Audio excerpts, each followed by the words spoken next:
할렐루야. 8월 7일 수요일 새벽 기도를 시작하겠습니다. 사도신경으로 우리의 신앙을 고백합니다. 나는 전능하신 아버지 하나님 천지의 창조주를 믿습니다. 나는 그의 유일하신 아들 우리 주 예수 그리스도를 믿습니다.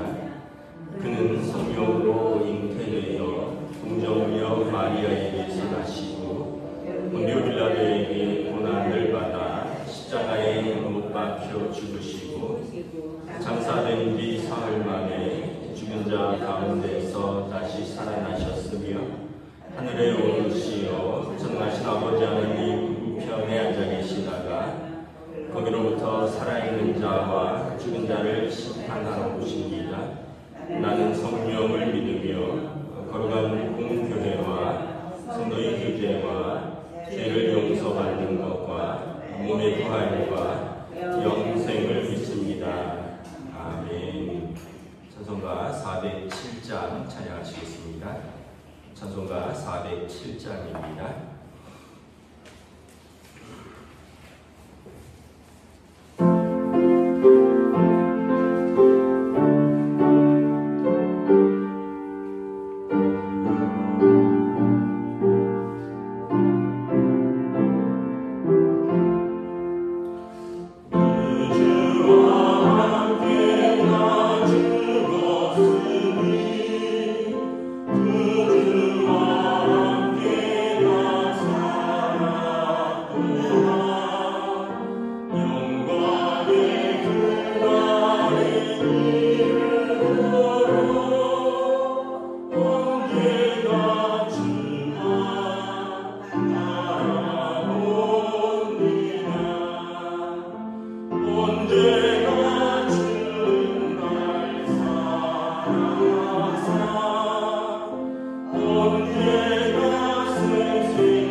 오늘 우리에게 주신 하나님 말씀은 구약 성경 열왕기하 20장 1절부터 11절까지 말씀입니다.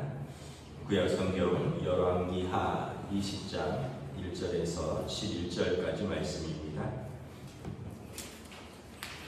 다 찾으신 줄 알고 저 여러분들이 한 절씩 교도하도록 하겠습니다. 구약 성경 598페이지입니다. 열왕기하 20장 1절에서 11절입니다. 그때 히스기야가 병들어 죽게 되매 아모스의 아들 선지자 이사야가 그에게 나와서 그에게 이르되 여호와의 말씀이 너는 집을 정리하라 내가 죽고 살지 못하리라 하셨나이다. 히스기야가 낯을 벽으로 향하고 여호와께 기도하여 이르되 여호와여 구하오니 내가 진실과 전심으로 주 앞에서 행하며 주께서 보시기에 선하게 행한 것을 기억하옵소서 하고 히스기야가 심히 통곡하더라. 이사야가 성읍 가운데까지도 이르기 전에 여호와의 말씀이 그에게 임하여 이르시기를 너는 돌아가서 내 백성의 주관자 히스기야에게 이르기를 왕의 조상 다윗의 하나님 여호와의 말씀이 내가 내 기도를 들었고 내 눈물을 보았노라. 내가 너를 낫게 하리니 내가 3일 만에 여호와의 성전에 올라가겠고 내가 내 날에 15년을 더할 것이며 내가 너와 이 성을 아수르 왕의 손에서 구원하고 내가 나를 위하여 또 내 종 다윗을 위하여 이 성을 보호하리라 하셨더라. 이사야가 이르되 무화과 반죽을 가져오라 하매 우리가 가져다가 그 상처의 눈이 나으리라. 히스기야가 이사야에게 이르되 여호와께서 나를 낫게 하시고 3일 만에 여호와의 성전에 올라가게 하신 무슨 징표가 있나이까 하니 이사야가 이르되 여호와께서 하신 말씀을 응하게 하실 일에 대하여 여호와께로부터 왕에게 한 징표가 임하리이다. 해 그림자가 10도를 나아갈 것이니까 혹 10도를 물러갈 것이니까 하니 히스기야가 대답하여 그림자가 10도를 나아가기는 쉬우니 10도가 뒤로 물러갈 것이니까. 선지 함께 읽습니다. 선지자 이사야가 여호와께 간구하며 아하스의 시기 위로 나아갔던 해 그림자를 10도 뒤로 물러가게 하셨더라. 아멘. 할렐루야. 오늘 또 우리에게 새날을 주셨습니다. 하나님께서 은혜와 평강으로 함께 해주시기를 축복합니다. 우리가 계속해서 히스기야 왕의 시대의 말씀을 보고 있는데 히스기야 왕에 대한 평가는 다윗 이후로 다윗처럼 하나님 보시기에 정직히 행한 왕이 없었다라는 평가고요. 또 히스기야가 하나님을 여호와를 경외하고 우상을 다 찍어서 또 태우고 불사르고 산당들을 없애버린 그래서 백성들로 하여금 마음을 하나님께 향하게 한 하나님 마음에 합한 왕이었다라고 성경은 기록하고 있습니다. 그래서 아수르의 사내립이 18만 5천의 대군을 거느리고 예루살렘을 공격했을 때 그 국가적인 위기에서 하나님께서 히스기야 왕을 도우셨고 오늘은 이제 개인적인 위기입니다. 1절에 보면 히스기야가 병들어 죽게 되었습니다. 그래서 선지자 이사야가 왕에게 나와서 당신은 이제 죽을 테니 이제 집을 정리하라. 그러니까 후임 왕을 아들을 세울 준비를 하고 또 뭐 정리하라는 거죠. 그러니까 이 7절에 보면 무슨 무화과 반죽을 가져다가 상처에 놓았다 이런 걸로 보아서 어떤 속에 있는 병이 아니라 외부로 드러난 어떤 문둥병 같은 것이 아닐까. 그래서 그 당시에 고치기 어려운 병으로 추정을 할 수 있습니다. 얼마나 당황했겠습니까? 이제 겨우 전쟁에서 승리하고 나라가 안정을 찾을 만한데 선지자가 와서 하나님께서 당신 이제 수명이 다 했습니다. 이제 정리하셔 이랬더니 굉장히 당황스럽겠죠. 그래서 히스기야가 2절, 3절에 보면 면벽 기도를 합니다. 하나님 앞에서 기도하는데 그냥 벽만 바라보고 하염없이 울면서 기도합니다. 성경에 보면 히스기야의 기도를 들었고 그 눈물을 보았노라 말씀을 하고 있습니다.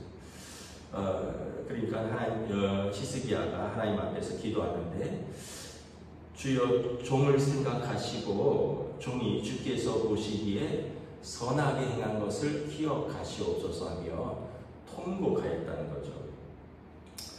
그런데 4절에 보면 놀랍게도 이사야 선지자가 히스기야 왕에게 어떻게 보면 예정된 사망 선고를 하고 자기 성읍도 돌아가기 전에 하나님께서 그의 기도에 응답하셨습니다. 다시 이사야 선지자를 왕에게 보냅니다. 그래서 그가 자기 성읍에 가기도 전에 하나님께서 다시 가서 선포하라는 거예요. 내용은 알다시피 하나님께서 5절에 내 기도를 들었고 내 눈물을 보았노라. 내가 너를 낫게 하리고 3일 만에 성전에 올라가겠고, 이제 3일이면 완전히 회복되어서 성전에 올라가서 예배드릴 수 있고 내 날에 15년을 더하게 하겠다. 이유는 6절에 내가 나를 위하고 또 내 종 다윗을 위함으로 이 성을 보호하리라 하셨더라. 그러니까 하나님께서 계속해서 다윗 왕과의 언약을 기억하신 것이죠. 다윗 왕과의 언약을 기억하고 그 언약이 신실했던 히스기야를 기억하고, 그리고 히스기야가 선한 왕인데 그가 죽으면 또 나라가 어지러워지고 우상숭배에 빠질 수 있으므로 하나님께서 그 나라를 위하여 결국은 다 이 모든 것이 하나로 연결됩니다. 하나님이 다윗 왕의 언약을 기억하신 것은 신실하신 하나님을 보여주는, 하나님의 성품을 보여주는 하나님을 위한 일이고, 이것은 히스기야를 위한 일이기도 하고 이스라엘이라는 나라를 위한 일이기도 한다는 것이죠. 그러므로 너를 살려주겠다라는 거죠. 그리고 이사야가 무화과 반죽을 가져와서 히스기야의 환부의 놓음에 놨는데 이제 히스기야 왕이 징표를 좀 보여달라, 내가 나을 것이라는 징표를 보여달라. 그래서 이 선왕 아하스가 만든 해시계가 있는데, 해시계는 이렇게 해가 이렇게 동에서 서로 뜨잖아요. 그래서 이렇게 그림자가 이렇게 해가 이렇게 떠서 이렇게 중천에 있으면 정 가운데고 이제 지면 점점 기울죠. 내 해시계의 그림자가 10도를 물러가게 해달라. 근데 보통 그림자는 앞으로 가지 뒤로 물러가는 법은 없거든요. 해가 이렇게 계속 움직이니까. 근데 하나님께서 히스기야 요청대로 10도를 뒤로 물러나게, 다시 말하면 해가 뒤로 물러났다는 거죠. 마치 이스라엘이 광야에서 모세와 여호수아 시대에 전쟁을 할 때 해가 이렇게 머물러 있었던 것처럼 이거는 머문 게 아니라 뒤로 후지를 했다는 거죠. 그래서 하나님께서 히스기야에게 그 징표를 보여주시고 히스기야를 15년을 살려주셨다. 우리가 여기서 이제 제가 세 가지를 묵상했습니다. 첫째는 하나님께서 우리의 기도와 우리의 눈물을 보신다라는 것입니다. 우리의 기도를 들으시고 우리의 눈물을 보신다.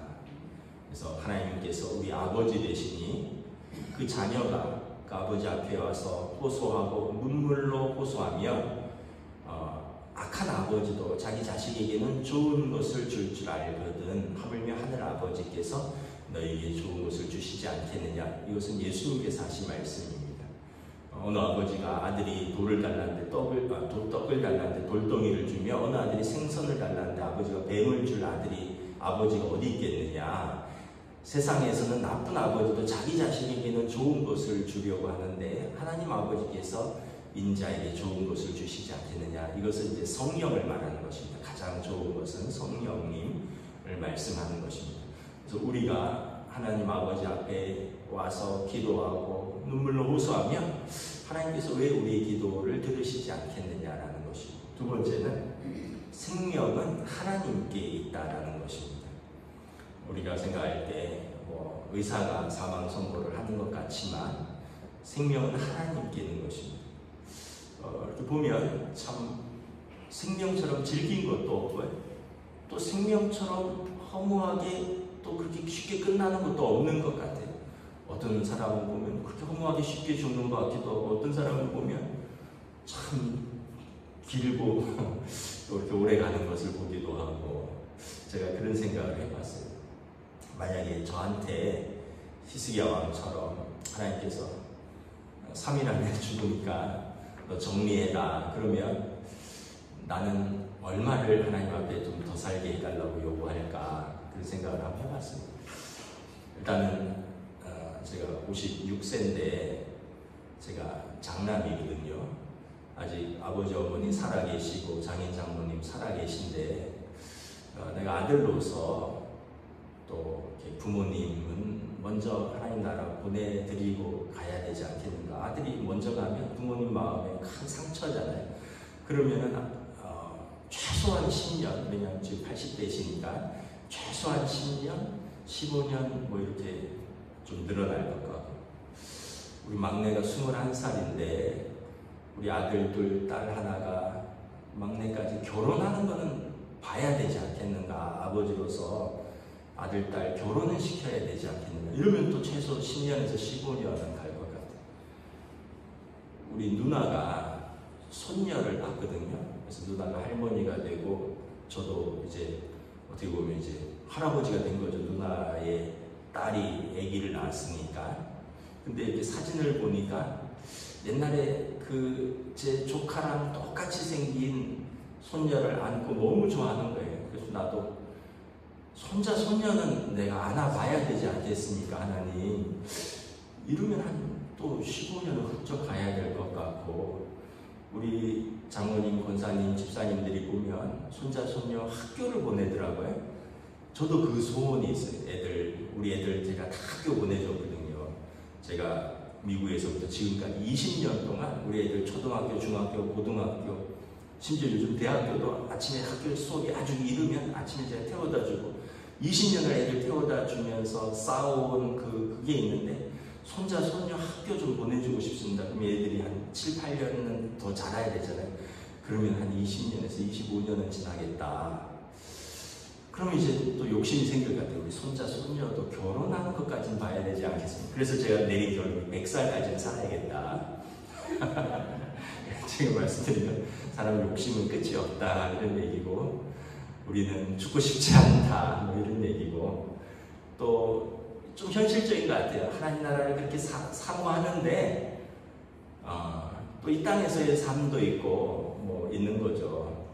그래서 제가 우리 권사님들이 하는 이야기를 가끔 들어보면, 하나님 나라는 사모하는데 그냥 고통 없이 잠자듯이 가고 싶습니다. 이게 우리 어른들의 소망이에요. 그래서 무슨 말씀인지 요즘은 알 것 같아요. 그래서 결론은 뭐냐면, 우리가 사명을 감당할 때까지는 하나님께서 우리를 이 땅에 두실 것이다라는 믿음인 거죠. 오늘 히스기야 왕에게 사명이 있잖아요. 그가 선한 왕으로서 지금 14년째거든요. 왕으로서 나라의 기틀을 다지고, 이제 전쟁이 막 끝났고 이제 나라를 추스리고 회복시켜야 되고, 또 나라를 아들이 왕이 될 수 있도록 준비도 시켜야 되고, 15년의 시간이 더 필요했던 것 같아요. 하나님께서 그가 사명을 감당하기까지 시간을 주시는 거죠. 그러니까 이제 세 가지를 정리하면, 하나님께서는 하나님의 백성의 기도를 들으시고 그 눈물을 보시고 그 눈물을 닦아주시는 좋으신 아버지 하나님이시고, 두 번째는 생명은 하나님께 있다. 우리가 쉽게 죽는다고 할 것도 아니고, 또 내가 살리려 한다고 사는 것도 아니고, 생명은 하나님의 손에 있고, 우리에게 사명을 감당할 때까지 하나님께서 우리를 이 땅에 보내주셨으니, 우리가 내일이 될 수도 있고 15년이 될 수도 있고 20년이 될 수도 있으니, 우리는 각자의 가정에서 아버지의 사명, 남편의 사명, 아들의 사명, 하나님의 교회에서 교회의 직분자로서 우리 권사님들은 권사의 사명, 장로의 사명, 목사의 사명, 자기 직분 그 사명을 감당하기까지 우리가 충성스럽게 감당하면 하나님께서 그 사명이 마치는 날까지 우리를 붙들어 두신다는 거죠. 제 친구 목사 중에 한 명이 그 공황장애가 온 친구가 있어요. 공황장애가 이제 뭐냐면 뭐 여러 가지 스트레스라든가 연예인들이 많이 걸리는데 연예인들이 막 인기가 이렇게 떨어지거나 잊혀지거나 아니면 막 그 댓글들 부정적인 댓글들 막 그러면 이제 대중의 시선 이런 것 때문에 사람들 앞에 나서기가 두렵고 꺼려지고 뭐 이런 공황장애인데 좀 뭐 목회에 스트레스가 있었던지 공황장애가 왔어요. 공황장애가 특징이 뭐냐면 숨을 잘 못 쉬는 거예요. 이렇게 자기가 스스로 몰아쉬지 않으면 가만히 있으면 숨이 잘 안 쉬어진대요. 이게 공황장애의 특징이고, 그 다음에 두 번째는 갑자기 죽을 것 같다라는 생각이 든대요. 막 다리 위에 있으면 떨어질 것 같고, 그래서 엘리베이터에 있으면 거기 갇혀서 죽을 것 같고, 또 넓은 데로 막 나가면 사람들이 자기한테 막 뭐라 그래서 죽을 것 같고, 막 좁은 데도 못 있고, 뭐 어디 뭐 이런. 그래서 근데 이제 병원에 갔더니 의사가 약물 치료를 하는데 의사가 그 말을 한마디 해주는데 위로가 탁 되더래요. 이제 목사인지 모르겠죠. 선생님, 공황장애로 죽는 일은 절대 없습니다. 그게 불안을 가져오기도 하고 두려움을 가져오기도 하지만 그걸로는 절대 안 죽습니다. 다른 일로 죽지. 그거는 이 약을 잘 먹고 또 잘 이렇게 운동도 하고 식사도 하고 햇빛도 좀 보고 사람들하고 어울리고 이러면서 잘 치료받으면 되지 이 자체로는 절대 죽지 않습니다. 이러니까 갑자기 힘이 생기더라고요. 왜냐하면 혼자 있으면 죽을 것 같다라는 생각이 여러 번 밀려왔는데 그때마다 의사가 한 말이에요. 이 병 자체로는 절대 죽지 않는다. 그래갖고 이제 그 시기를 이제 벗어났다라고. 사람이 살다 보면 아주 힘들 때가 있을 수 있거든요. 뭐 어려운 일이나 가정의 어려운 일이나 개인적인 어려운 일이나. 그래서 막 그 시기가 막 죽을 것 같이 괴로울 것 같은데, 여러분 우리가 기억해야 돼요. 그 일로는 절대 죽지 않는다. 하나님께서 생명의 주관자다. 하나님께서 우리의 사명이 있다면 우리 생명을 붙들고 계신다. 그 일로 절대 죽지 않는다. 이 일은 죽을 일이 아니다.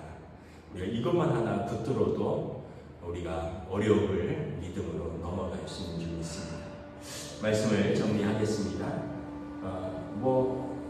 그렇다고 또 우리가 내 생명을 정하는 것은 아니죠. 우리는 항상 하나님 앞에서 겸손하게, 그리고 하나님 앞에서 믿음으로 또 충성스럽게 사명을 감당하며 하나님께서 우리의 사는 날 동안 우리의 날을 하나님께서 붙들고 계시고 인도하시는 줄을 믿습니다.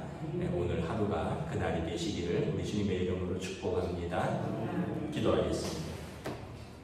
하나님의 은혜를 감사합니다. 오늘 말씀을 통해서 히스기야 왕이 절망적인 질병에 걸려서 도저히 치유할 수 없는, 그 나라의 모든 의사들이 다 동원되어도 치유할 수 없는, 그래서 사망 선고를 받지만 그가 하나님 앞에서 눈물로 호소합니다. 하나님 앞에서 신실했던 자신의 날들, 그리고 아직 그가 감당해야 될 사명들을 두고 하나님 앞에 눈물로 기도하며 하나님께서 그의 기도를 들으시고 그의 눈물을 보시고 그의 눈물을 닦아주시는데, 이사야 선지자가 자기 성읍으로 돌아가기 전에 응답하셨고 그를 보내셔서 그의 생명을 15년을 더 연장하여 주셨던 은혜의 하나님이심을 우리가 다시 한번 바라봅니다. 우리의 삶의 자리에서 우리가 어떤 문제가 있고 어떤 어려움이 있더라도 우리는 그 문제를 가지고 하나님 아버지께 나아갈 수 있는 믿음을 더하여 주시옵소서.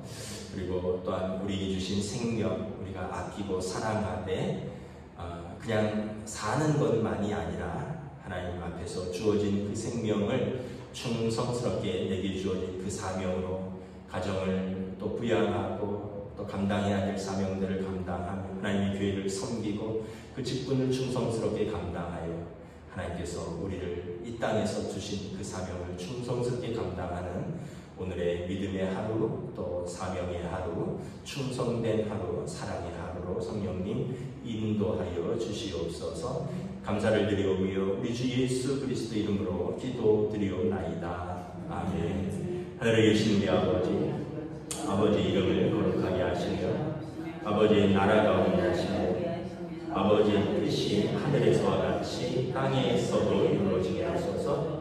오늘 우리에게 용할 양식을 주시고 우리가 우리에게 잘못한 사람을 용서하여 준 것 같이 우리 죄를 용서하여 주시고 우리를 시험에 빠지지 않게 하시고 악에서 구하소서. 나라와 권능과 영광이